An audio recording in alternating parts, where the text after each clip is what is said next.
Yo, what is up, guys? Welcome back to the Live Train Perform podcast. I'm your host, Sean Kober. This is episode 3 of 2022, and I'm still going through some of my best of editions from 2021. In this episode, we are going through some of my favorite conversations from the interviews that I've conducted with numerous people across multiple domains. So the first part of this episode is with Leaman, who is going to explain the autonomic nervous system in his words. Now, anyone that's been listening to the podcast for a while knows that I speak about the autonomic nervous system and heart rate variability all the time, which gives me an indication of where my nervous system's at, how much stress my body's under, how much I need to focus on recovery, how much I can add some training load and stress stimulus. Okay, so I learned this stuff from Leaman. So what you're going to hear is from the horse's mouth. I did his level 1 foundations course in Singapore a couple of years ago, and it really changed the game and changed my mind on how I looked at coaching people from beginners, general population, right through to professional athletes. So tune in, enjoy this first part of the conversation with Leaman of Muscle Nerds. Let's go. And most trainers are like, I want to train professional athletes, and 1% of people actually make it there where they're training professional athletes. But going through that journey, you have a lot of general population clients that you're dealing with, and every single person that walks into the gym is a jigsaw puzzle. Everyone's got different stresses. Everyone's got different lifestyles. Everyone's got different traumas that they're carrying from fucking childhood and shit like that. So, every single person's is a jigsaw puzzle, and your methodology has, really opened my eyes to, I was kind of already doing some of that stuff, but without kind of knowing the mechanisms behind it. Just by looking at how people moved and how they walked into the gym, what their body language was like, how they were speaking, et cetera, because I did my NLP courses and things like that when I was younger. But yeah, your course really put a lot of that stuff together for me. And I think it's a really powerful tool for trainers. And, it's one of those courses that I would recommend to really new trainers that are getting into the space to manage people's fucking health first, before they then start putting the foot on the accelerator and trying to get them, to their end state, because a healthy organism is an adaptable organism, and we need to be in a healthy position first before we can then start going into beast mode, like you say. Can you give your explanation of the autonomic nervous system for people listening at home? Because I've spoken about it numerous times on the podcast. They're probably sick of hearing me speak about it. I'd like to hear your take on it and how you would explain that to people. Absolutely. And just to come kind of on the back end of what you just said, when I wrote the foundations course, I said, okay, I'm going to write the course that I wish I had 20 years ago when I started training people. So what would have been the most valuable thing? And how do we say, okay, as a trainer, you shouldn't be like, I know some trainers want to read labs and biochemistry panels and all this stuff. It's not your job, and most of us don't have the training for it. How do I find, okay, let's have a symptom profile, and let's take those symptoms and let's match them up with objective data to form a blueprint and fit those jigsaw pieces together so that we can make the right protocol that's going to work for that person in that at that moment, at that time. And then how do I progress them through proper periodization to improve their health and then improve their performance?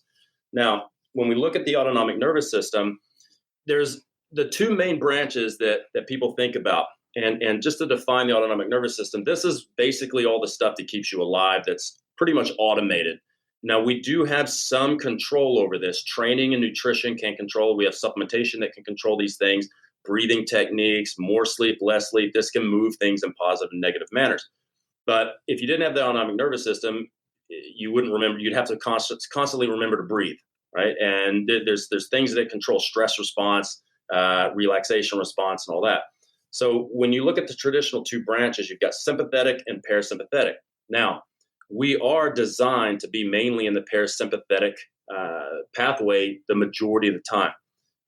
The way I look at a lot of stuff, and a lot of people give me flack about this, but I look at things from an evolutionary perspective. Okay, if you took our environment away and put us back in loincloths with spears, the only reason you would have a sympathetic system is in case a lion jumped out at you and you had to either run or you had to fight.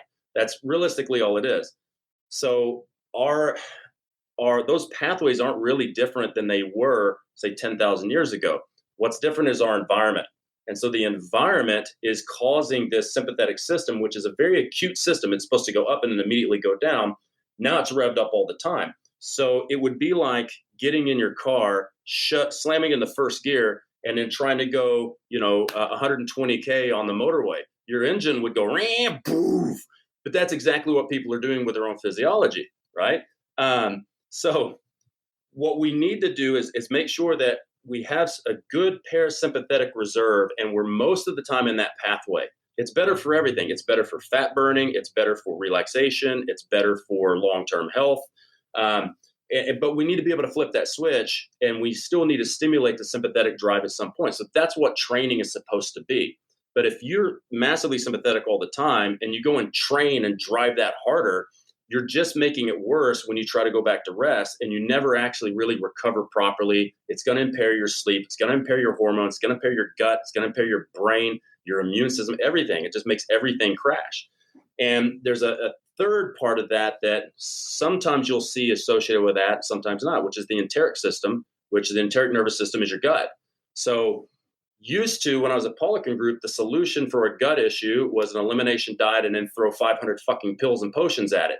I quickly found out after I left that, you know what, the easiest way, I still believe in elimination diets. I never run any allergy testing, food intolerance panels, or any of that. I just do an elimination test. We remove things that are bothering your gut. We replace it with something else for 6 to 8 weeks. Then we add back stuff slowly. And that works really well to calm things down. But the main thing is we have to get control of the brain's response to things. So the more hyped up you are and the more sympathetic you are, the more likely you are to have gut issues, bloating, diarrhea, belching, gas that peels the paint off the wall, all that stuff, pain in your stomach. If you can get everything calmed down, most of your gut issues will just disappear. But that's not what people want to hear. It's like, hey, maybe you shouldn't work 80 hours a week. Hey, maybe you should sleep more than 4 hours a night. Maybe you shouldn't go to the gym twice a day for 2 hours. Maybe you should not eat 1,200 calories. Maybe try 2,400 calories. Maybe you should take a multivitamin. That stuff's too hard. It's a lot easier for somebody to go to Australian Sports Nutrition and ask some 18-year-old about a gut, and they hand you some box of bullshit that just makes you shit and piss yourself all day. And it doesn't work, right? It's absolutely free to heal most gut problems by getting your brain and your autonomic nervous system balanced. Right? Now, last thing I'll say on this, don't think about this as a teeter-totter, because it's not. Think about it as two elevators, and they can go up or they can go down. So if your parasympathetic system is down here and your sympathetic drive is up here, what we need to do is remove things that keep the sympathetic system up. So maybe reduce your training a little bit, or change your training focus from neural to maybe more metabolic stuff. Don't do HIIT training, do more aerobic style stuff. Only go to lowest effective dose and prioritize sleep and having a hobby and spending time with your family and whatever else that makes you happy in life and gives you self-fulfillment. Journaling, reflecting, long moonlit walks at the beach, whatever floats your boat. If you start removing the stuff that is causing the sympathetic drive, it will lower. But the missing piece is you have to actively work on parasympathetic system. If sympathetic system go down, parasympathetic system can still stay suppressed. You have to work on sleep, passion, eudanism, family, friends, social life. You still have to work on that. So you have to train the parasympathetic side just as diligently as you train the sympathetic side, or you're kind of wasting your time. I love that, man. That's an excellent explanation. Now, for people listening, the sympathetic state, the fight or flight state, is essential for short-term survival, and the parasympathetic state, rest and digest, is essential for long-term survival. And as Luke said, it's your body's constantly trying to get back to homeostasis and balance everything out so that everything is running optimally. And as Luke said, there are different stress responses. Low-level stress in your everyday life adds up to chronic stress. So how I like to explain this to my clients is I will take, a sheet of paper and I'll draw a line down the middle, left column, right column. Left column is going to be the sympathetic state. Right column is going to be the parasympathetic state. And I add up all the things on the left side that create stress. And that might be a poor night's sleep.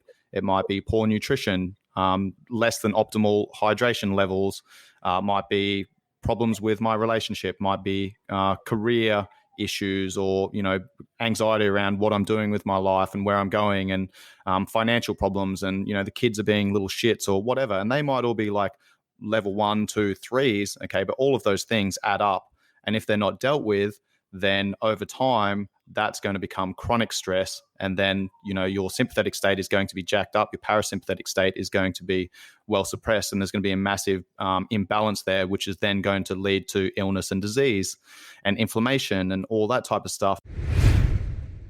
The next conversation is with Simon Hall of Nourish Life.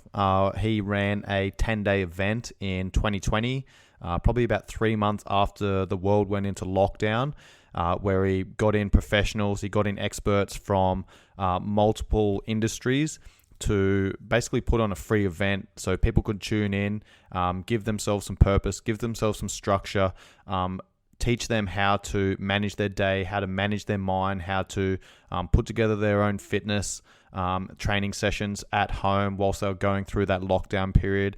He's one of those guys who is just a really good dude, is always trying to provide high value content, has his own podcast as well. We had a great conversation around his life and some of the values that he's developed over time, going from being a successful entrepreneur to then having the wheels fall off and having his world crumble around him to then having to rebuild his life. So incredible conversation with Simon Hall. Listen in and see if you can pick up anything that you can implement into your life. You and your health have to come first, because if you've not got your health, you've not got your energy, your confidence is going to go, your self-esteem is going to go. It's going to ripple into every other area of life. And I really think if you can create boundaries around health, self-esteem, confidence, time, and energy, your major assets in life, everything else will grow and thrive around you. And the biggest shift that I see, and I said this at the beginning, is like a lot of people feel really guilty about putting themselves first. A lot of people feel really guilty about having boundaries. And the perception of it's really wrong. It's like, if I do this, people are going to hate me. And it's like, maybe the wrong people. And this is the other thing, like, you're being selfish. Okay, so you want me to stop doing the thing that's bettering me so that I can do something for you. Who's the selfish one? Like, let's really think of that paradox. So I think once you really like change that, you start to attract better. When you're being better, when you're doing better, when you're growing, things around you grow, things around you thrive. And that's really the big thing on that. And before we paused, another great little exercise, and I spoke about this when we did the speaking gig on the 10-day event, is the thing that really, really helped me the most was, I call it the core 4 areas of life. And so I have a yearly one, I have a monthly one, I have a weekly one, and I do it daily. So this is how I break things down. Health, mental health, physical health, emotional health, spiritual health, box number 1. Box number 2, love, relationships, social circles, family, kids, dogs. Area number 3, business, money, personal growth, education. Area number 4, adventure, life, travel. And the way I set things up is, those are really like the core 4 things. Number 1, if I'm not healthy, none of the other 4 can happen. I have to make this my priority goal. So goal for the year, then goals for the month, maybe the week, and then what do I need to do? Like, what are my daily actions to make sure that this happens? And then the same in the others. Like, if you're not, like, again, going down to love, if you're not, like, if you're suddenly feeling a little bit like isolated, and yes, we are in lockdown and XYZ, just pick up the phone and send a WhatsApp to 3 messages and start a conversation with someone who you've not spoken to for a while. And you'll notice just and that'll help you in the future. like it's just mental. And the thing that I love about the beautiful thing about this topic of conversation is it threads into every single area of life. And when you really start to understand that every single action is a transaction with your future self, everything you do, every transaction in time, every action, you are transacting with who you're going to be in the future. That text message you just sent to that person, yes, you'll feel better because you'll be in a sense of communication and connection with them, but they might remember you next time an opportunity opens up and send it back your way. Like little things just start to ripple and echo. And you notice this in fat loss and body composition in like your industry, if we put it down into that, is like the transaction with yourself is an echo. It might not happen straight away, such as if you eat the salad, you're not going to lose the weight tomorrow or in a month or X, Y, Z, but it will echo through into the future. Like, and what you do today might not show up immediately. If you understand that the bigger echo will bounce back further down the line, you know what I mean? And you start leading things through that way. You know, you start doing things for the right reasons. Yeah, I love that, bro. One of my favorite quotes is, "Don't judge a day by the harvest that you reap, but by the seeds that you plant." Oh, I love that. Yeah. And dude, this is what I'm doing with the podcast, man. Like it, you know, I bought a new laptop. I bought, you know, all the equipment, software, you know, intro music and all that sort of stuff. Like, and, you know, the subscriptions for, you know, the different types of software, and spent man, I've got like 80 episodes or something. Some episodes took me like 5 hours to put together when I was researching and recording and editing and uploading and blah, blah, blah, blah. So, you know, it's been a massive investment for me, and I have not made a single cent from anything I'm doing on the podcast. But, you know, it was never about making money. Of course, at some stage, I'm going to monetize it. But, you know, I'm planting the seeds now. I'm creating myself as an authority in the space. People, you know, someone that people can listen to and go, well, I trust what this dude has to say. He's put out fucking, you know, 80 episodes. He's got these amazing guests on that are all pretty much saying the same thing. You know, like, when's this dude going to put out some programs, some online coaching, some nutrition ebooks and things like that? And I'm building towards that, you know, but again, it's planting seeds. And, you know, there's not always, like you said, there's not always going to be an immediate return. We need to move away from this instant gratification, and we need to start doing things for ourselves to, like you said, invest in our future. Exactly that. And like, the other thing is as well with the podcast is like, you've done the podcast, but the other thing is you've just created 88 interviews with different people. Like, you have now connected with those people. You've grown your connection list. You've grown your, like your touch points. Like, they'll be able to connect you with other people to help you. And that sort of process just in itself will grow you even further. You know, it's always throws itself back tenfold. That's a great point, dude. Great point, man. You know, so many people, I've got a couple of mates that are like, why the fuck are you investing so much time, energy, effort, money into the podcast, and if you're not getting any return on it right now? And I'm like, you know what? Like, I get to talk to some amazing people, and I get to educate my listeners, my audience on, you know, certain topics. People ask me questions, and I'm like, I know the answer to that, but I'm going to go and double check my information. I'm going to present it in a manner that, you know, is understandable to an 8-year-old. You know, so I'm getting to learn this stuff again, and I'm getting to reinforce these ideas, and, you know, I'm getting to talk to amazing people like yourself that, you know, are achieving big things in their own industries and in their own careers and things like that. And man, like, I'm doing this as much for myself as I am for other people. I love it, man. Exactly. It's part of my, this is part of my personal and professional growth, bro. Big time. You can't cheat a long form conversation, right? Totally. But then the other same thing is as well, like, you're actually helping people. Like, you know, you might never get the money, but you might have just stopped that guy blowing his brains out. Like, your conversation might genuinely help someone who's in a bad place change their life. You know, mate, and this is the fun thing about social media as well. Like, you don't realize who's watching or who's listening. Like, yes, you get likes and validatory things, but when the DM hits from the person who's never made themselves notice, like, hey, I watched this a few days ago. It really helped. I've been going through some troubles, blah, blah, blah, blah, blah. And you're like, that's what fucking matters. Not the likes, not this. Like, you're doing something that's growing you, yeah, but you're genuinely helping people. And selfless service will give you more growth than immediate gratification, period. Man, you make a really good point there. And, you know, I've received numerous messages over the last probably like 9 months or so that I've had the podcast going. You know, I had some messages before I started the podcast, but they've ramped up a little bit since I've started the podcast, where I've, you know, never heard from these people. I don't know who they are. They just send me a message and like, thank you so much. You know, your podcast has helped me, and the content that you put out really resonates. And, you know, I love the angle that you take, and I love how real you are, and blah, blah, blah. And like, I've literally had people say, you know, I probably wouldn't be here if I hadn't have found your content, man. And dude, like some of these messages, it fucking brings a tear to my eye, mate. And I get super emotional. I'm like, I don't know how to respond to that. And I'm like, man, I'm really fucking glad that you reached out to me. I'm really glad that you're still here to send me this message. And it means so much to me. And like, you know, I'm not doing it for those people to get those messages of gratification. But man, when you get those types of messages, you're just like, you're vindicated, right? It's like, fuck, man, like if I get one of those messages a year, it's worth it. Yeah, that's what it's all about. And it's maybe like you can have £100 for the one episode, or you've genuinely just helped someone change their life who's now going to go and tell another 100 people about you and how it was you.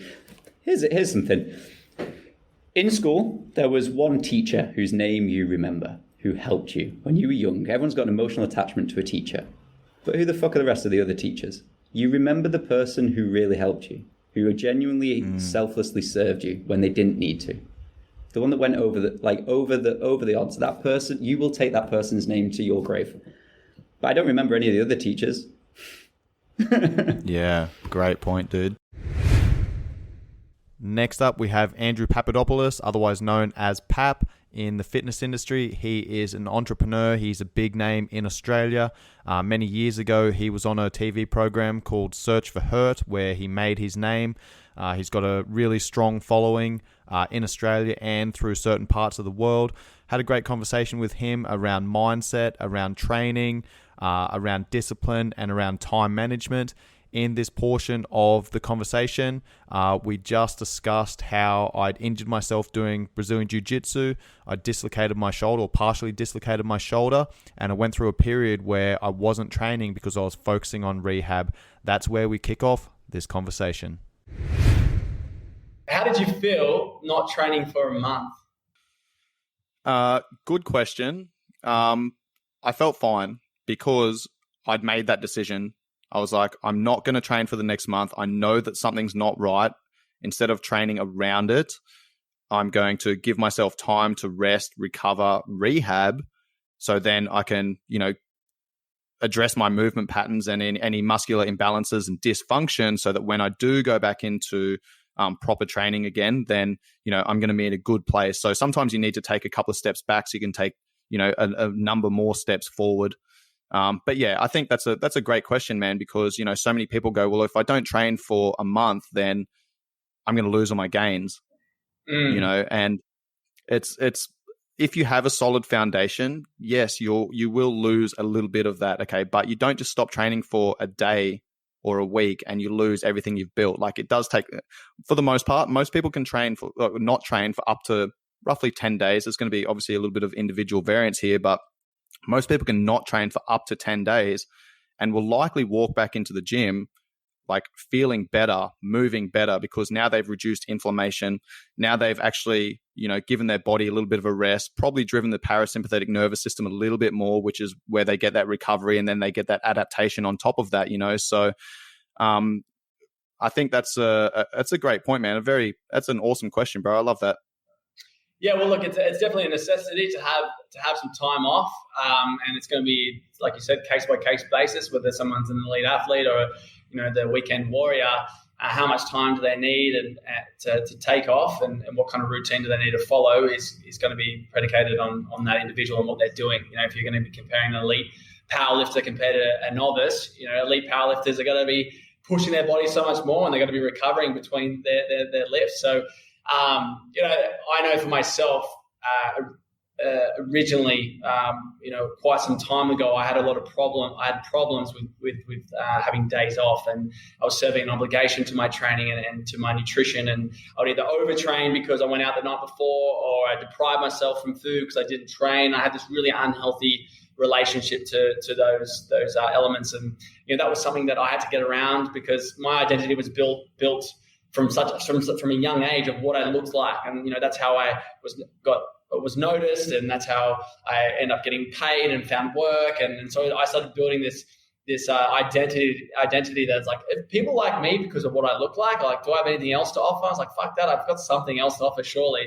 And to really change that took some time, but that's been the best thing ever. And whether, you know, I'm going from doing ultra endurance work to building up power and strength again, these ebb and flows and training, they all demand so much from your body that there needs to be some sort of give somewhere. And I think just as you do get older and things start to get a little bit creaky and you've got past injuries to work around and life gets busier, you have to start trying to juggle everything at once. And that's what we're talking about with those 8 elements. It's not impossible, but it's very hard to get all 8 in perfect balance and unity.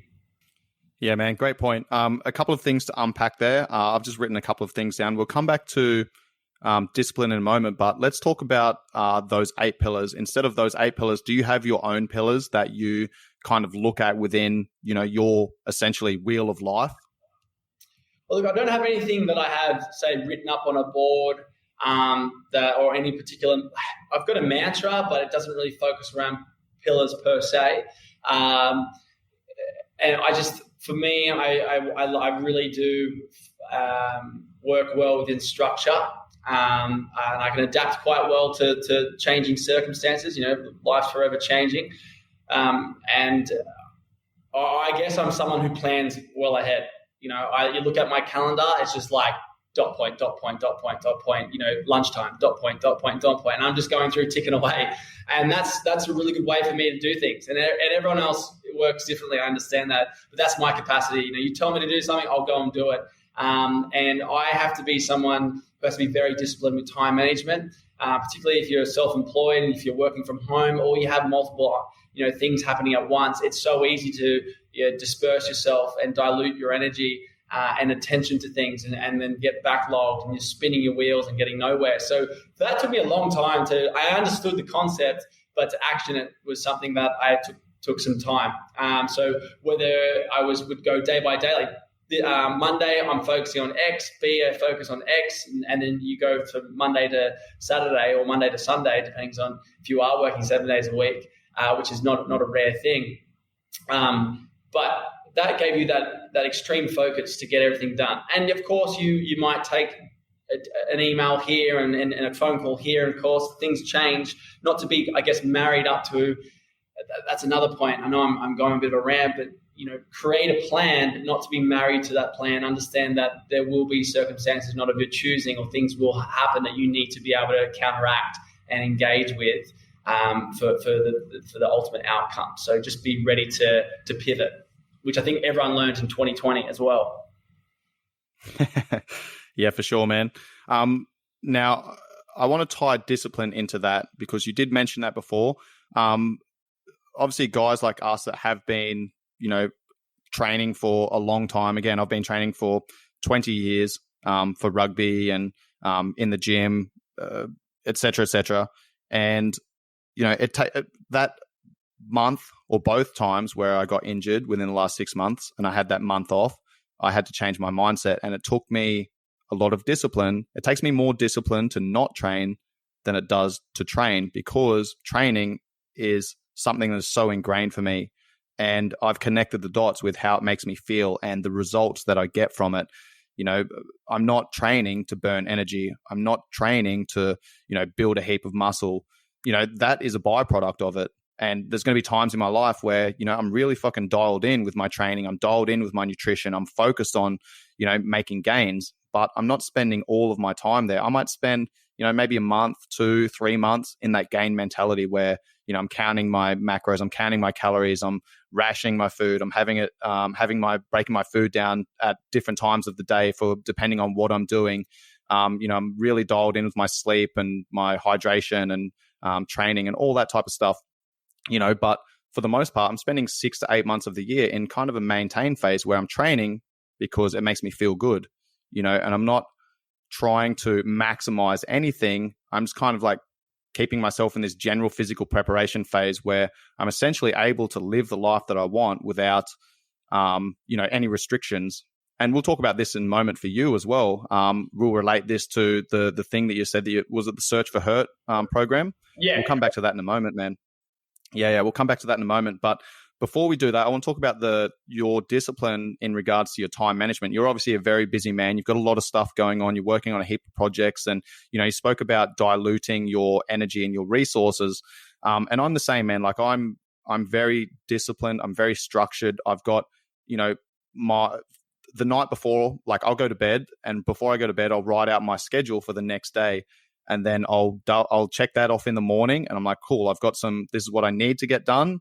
These are the things that I want to get done. I'll list them in order of priority. So if I do the first two things and I miss the third, that's fine. That gets pushed to the next day. But then there's actually going to be some free time where I'm like, cool, I'm going to go and eat food here and listen to a podcast, or I'm going to go and do some meditation. I'm just going to go and lay by my pool and get some sunshine and things like that. And for me, like, that discipline gives me freedom. When you have so much stuff going on, so many projects you're working on, you need to be disciplined with your time. You need to manage your time as efficiently as possible so that you can be productive, man, because there's a massive difference between being productive and being busy. And that comes down to prioritizing what the most important things are, what you need to get done that day, and then what you want to get done that day. Can you talk to me about your process with your time management and some of the tools that you use to get the most out of every single day?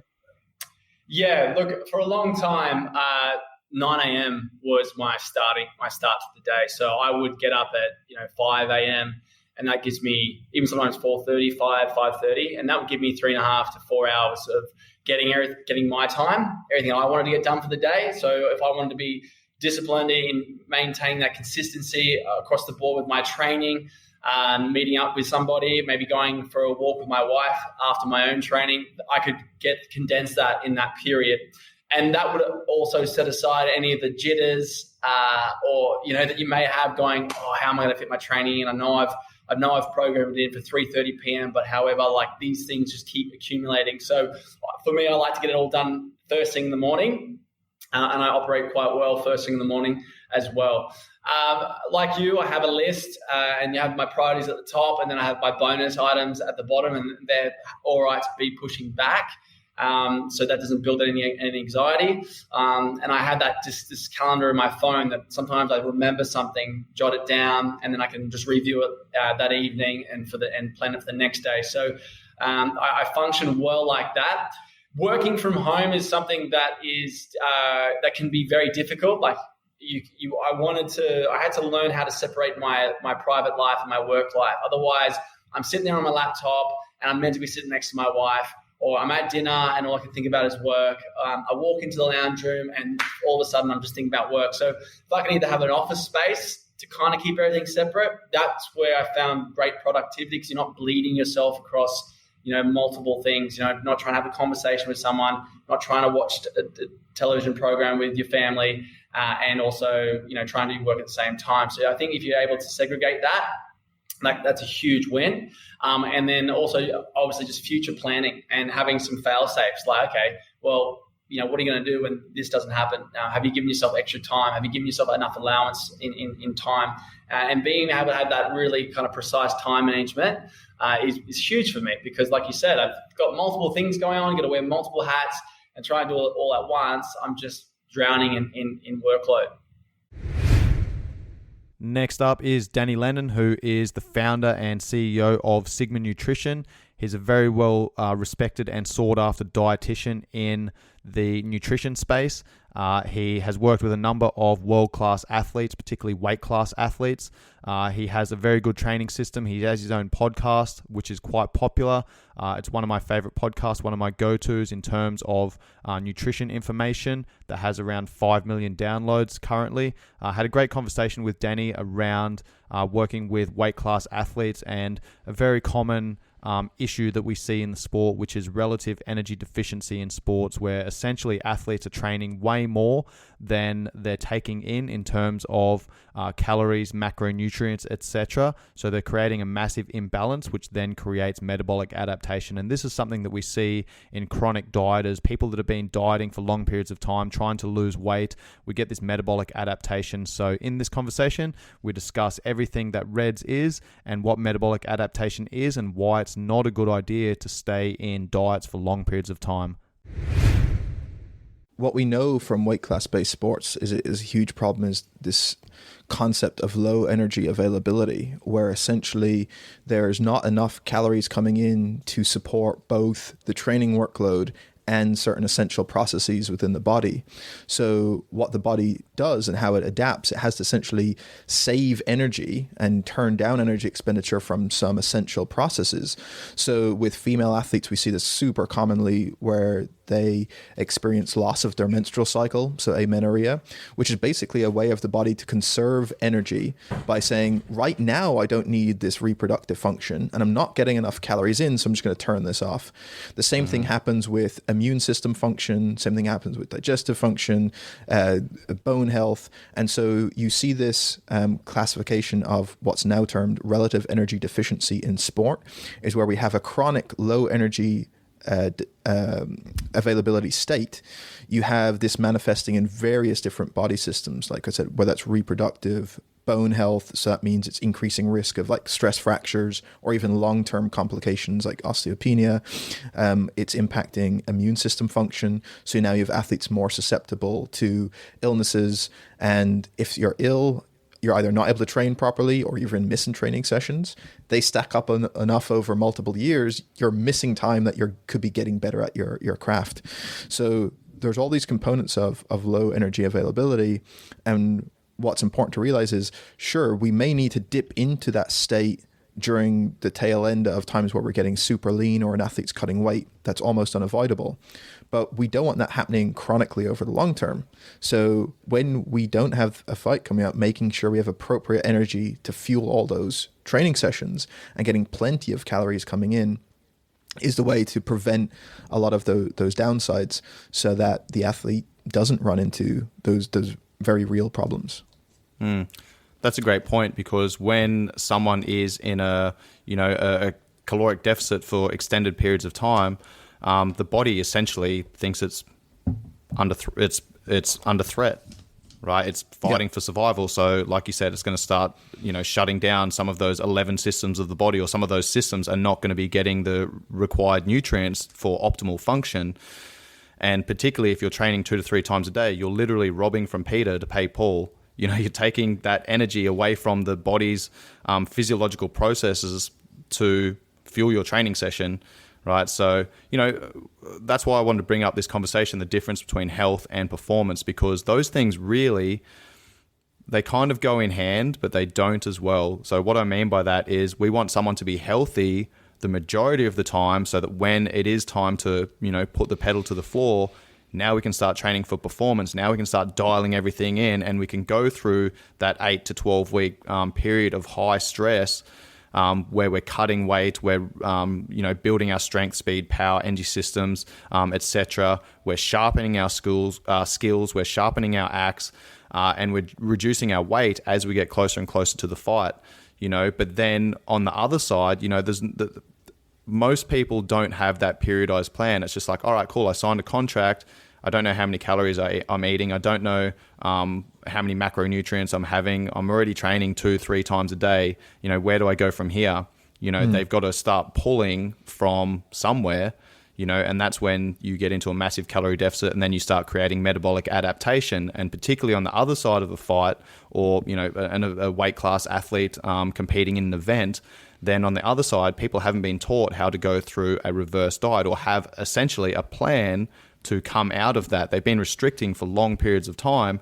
We need to teach them how to come out the other side. Cool, go and enjoy yourself, okay, but have it for a couple of days. Just understand your digestive system's probably going to be a little bit stressed out, and you're going to be super sensitive to certain things that come into your body, like alcohol, and maybe if you smash a heap of carbs and things like that, it might cause some indigestion and bloating and things like that. Have that, understand that. Have a couple of days to enjoy yourself, but also think like we've got to plan the other side of it, where we start going through a little bit of a reverse diet, and then we start changing our training as well, where we've put our body under a shitload of stress for the last 8 weeks, 12 weeks or whatever. Let's have a plan nutritionally and training wise to come out the other side, so we can start rebuilding those health markers and get ourselves back to a good position. Can you talk about metabolic adaptation? Sure. So, this is a really important concept to be aware of, and it's essentially relates to an important aspect of energy balance, where calories in influences calories out and vice versa. They don't work as two separate things in an input-output machine. They're inextricably tied. So what happens when we either go into an overfeeding or underfeeding state is there is an adaptation by the body as an attempt to kind of maintain some degree of homeostasis, we can think of it. We're trying to balance out that intake and expenditure because in the long term, the body chronically doesn't want to keep losing mass. And it also wants to prevent as much as possible from continually gaining mass, or at least it's set up that way hormonally to be able to try and defend against. And so what happens, for example, when we go into a calorie deficit is as we reduce our caloric intake, there is an impact then on our energy expenditure. So the body will kind of turn down our normal energy expenditure by a certain amount. So this could be contributed from small things like we're obviously eating less food, so there's less thermic effect of feeding, so that the energy we expend to digest food. But most of it is driven by changes in non-exercise activity thermogenesis. So these small movements that we subconsciously do throughout the day that contribute to our energy expenditure can start getting turned down. Now, the bigger the deficit and the longer it goes on, we're going to get a greater metabolic adaptation downwards. So even though an athlete, let's say, it drops their calories by 800 compared to their normal maintenance intake, their calorie deficit is probably not going to be exactly 800 because their energy expenditure will have dropped a certain amount. And the longer they go, there's probably going to be a greater adaptation. And so at some point, that deficit is no longer that big. And so this is why over time people see a slowdown in their rate of weight loss, or they need to start changing their diet again or reducing intake again to continue losing at the same degree of weight. And what we also know is that there's a huge degree of inter-individual variation here, that from one person to the next, even two athletes that maintain their body weight on the same number of calories, if we were to reduce their intake both by, let's say, 600 calories per day, there may be a difference in that metabolic adaptation. So in other words, how much their energy expenditure decreases. And so we would see a different response in terms of the rate of weight loss between those two athletes. And the reverse also happens when you go into an overfeeding state. You overfeed beyond your normal habitual intake or what you actually need to maintain weight, and your body can increase its energy expenditure. Some people, there's a bigger increase, some people a smaller increase. And this is why we would see differences in people who overeat by a certain amount, how likely that is to translate to weight gain over a certain period of time. So these are all just adaptive processes by the body to try and account for this over or under feeding. And this is kind of useful that if we think within normal circumstances, let's say where we're not trying to overeat or undereat, we don't need to eat the exact number of calories every single day and match it with our energy expenditure to stay the same weight. People stay in and around the same weight for multiple months and years. So it's on this day-to-day fluctuation, the body's able to account for what we've actually consumed in our intake by slightly changing expenditure or having influences on what we're likely to eat the next day. And so that's the adaptive kind of thermogenesis idea of that when we change our calories in, there's going to be an adaptive response by the body to change our calories out. Yeah, great explanation, mate. And this is why there'll be some fighters listening to this as well. So this is why when people are cutting weight, as they approach a fight and they get closer and closer to that fight, they start cutting more and more calories. They're sleeping between training sessions because their body's literally like, hey, there's not much energy coming in. I need to conserve it. So I'm just going to sleep between training sessions, man. And we have come full circle back to Luke Leaman of Muscle Nerds, who's going to round out this episode with a segment from our second interview from 2021. One of my favorite guests, excellent guy, great person to talk to, who's been in the fitness industry for a long time, an absolute wealth of knowledge. And he's essentially going to tie in all of the content that we've discussed throughout this episode, where we dive into stress physiology and gut health and why it's important to address that stuff so that you can create health within the organism, because a healthy organism is an adaptable organism. Enjoy. Let's go back to the stress physiology, because I think that's such an interesting topic, man.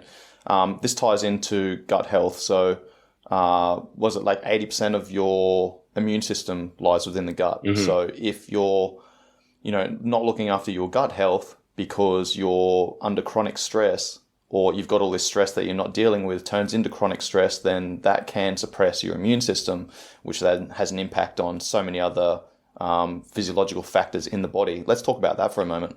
Yeah, I mean, shit, that's a lot to unpack, but you're absolutely right. And most of the time when people get gut issues, they go to somebody and they run a bunch of expensive tests that they don't actually need to run, and they prescribe them a bunch of supplements they don't actually need.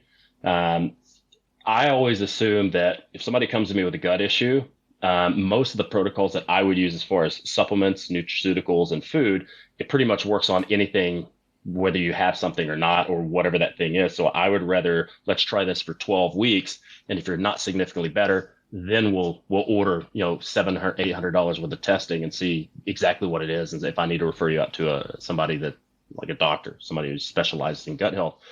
But what I find is the majority of the time, if I can get your brain to calm down and get you out of a chronically sympathetic state, a lot of your gut issues go away. If I get you to chew your food like an adult, a lot of your issues go away.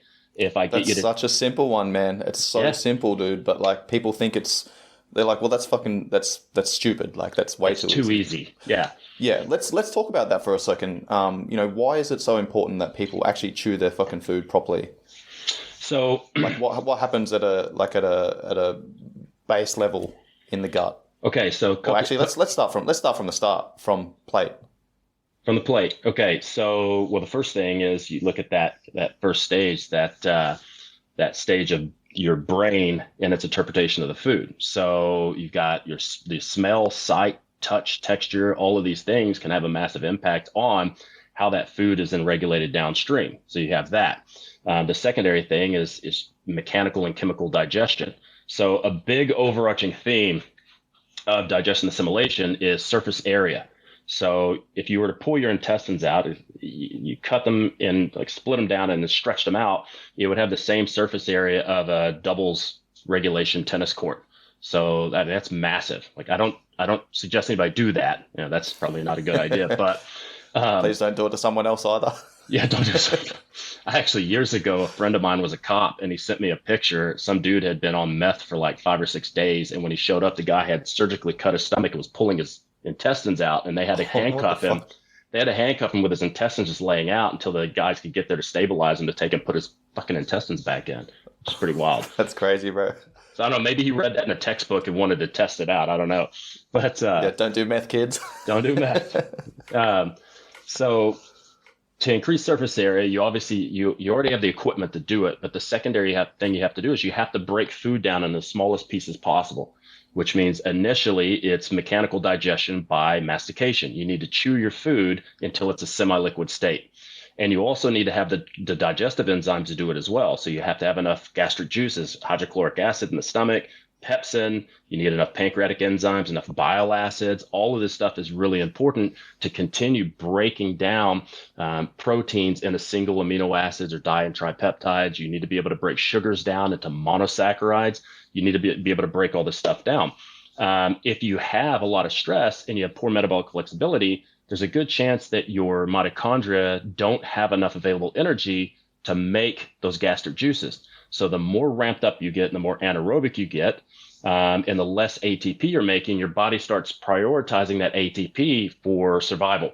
So it's Bruce Ames' triage theory. So in a case of some type of deficiency, whether that's a nutrient deficiency or stress causing some type of substrate deficiency like ATP, your body's going to prioritize short-term survival over long-term needs. So digestion is not that important to your body if a lion jumps out at you. So if you are running life with a monkey on your back all the time, the body is going to prioritize that stress response, which is then going to cause a desensitization or down regulation of creating gastric juices. So chewing your food effectively is good, and then possibly even taking a digestive enzyme for a while, a good comprehensive blend that has the hydrochloric acid, pepsin, pancreatic enzymes, oxybol, all that stuff to give a little bit of support. If you give a little bit of support, you get more nutrients in, stop chronically dieting, stop over exercising, get more sleep, start doing some of that hippie yin shit like journaling and, headspace or whatever. Meditation and shit, which I'm a big fan of. Start taking that stuff more seriously, and then your body won't have a problem breaking things down. And I find that if you just calm the brain down, chew your food like an adult, take a good digestive enzyme for a little bit of time, a lot of cases, probably 95% of the gut issues I see just go away mysteriously. Food intolerances go away, immune system issues go away, diarrhea, constipation, that stuff goes away. Yeah, man.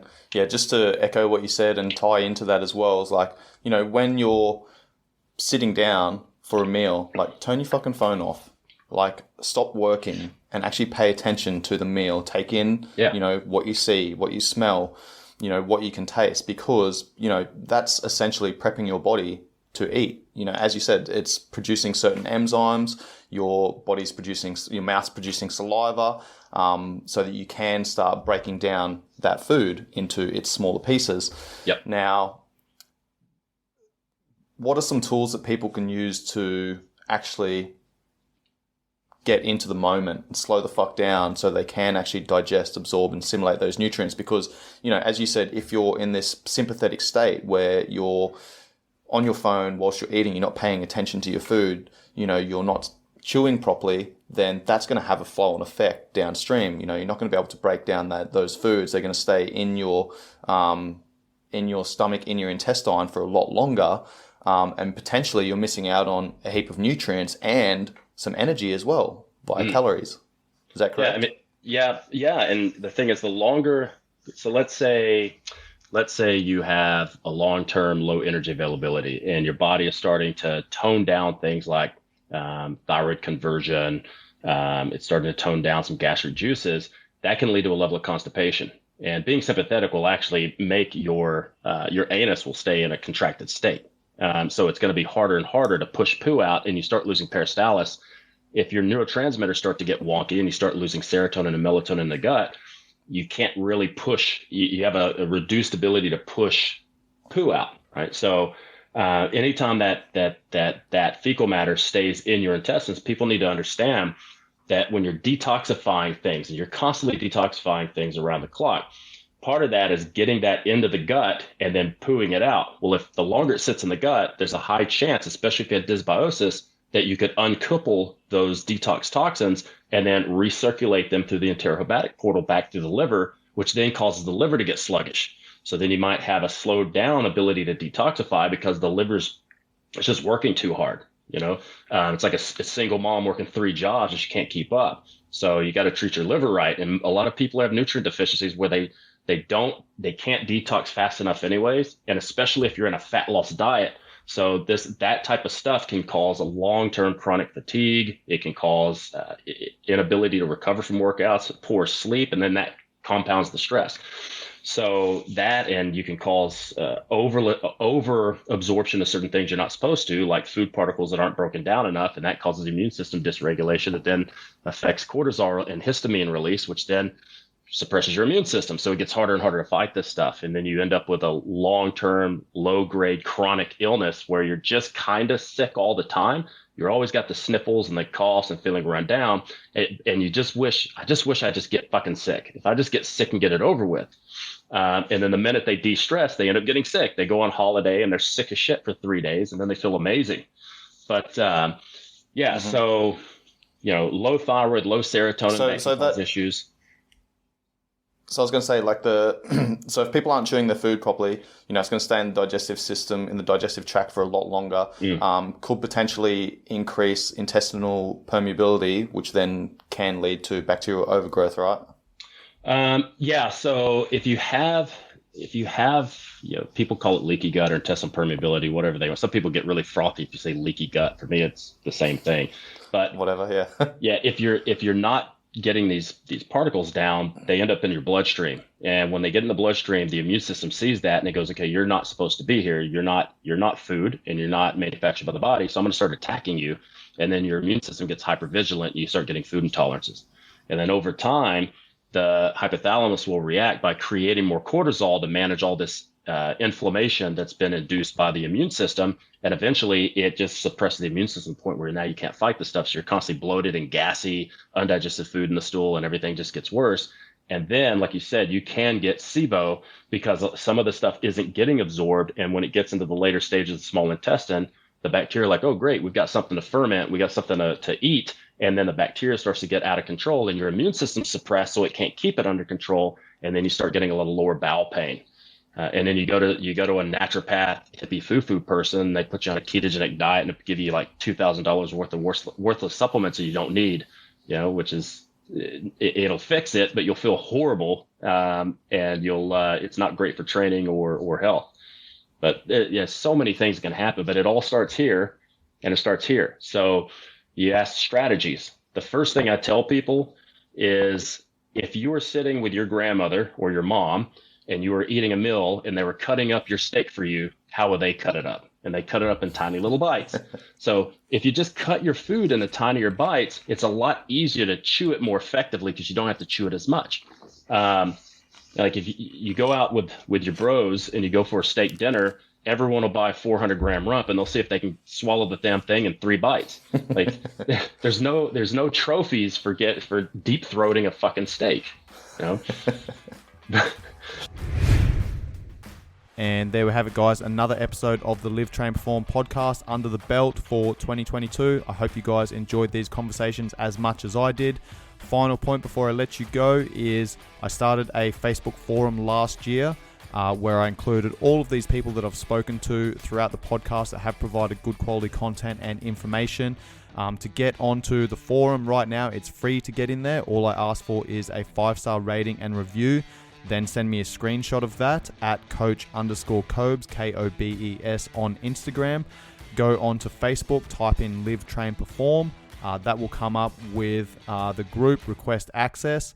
Make sure you answer those questions, and please make sure that you do send me a 5-star rating and review before you grant access. Otherwise, I'm not going to let you in. Right now, that is free to get into. At some point in the future, whilst I build out my online business, I will be asking for payment to get in there. So you can get in there now just by giving me a 5-star rating and review. That's it from me today, guys. I'll see you all next week. Much love. Peace.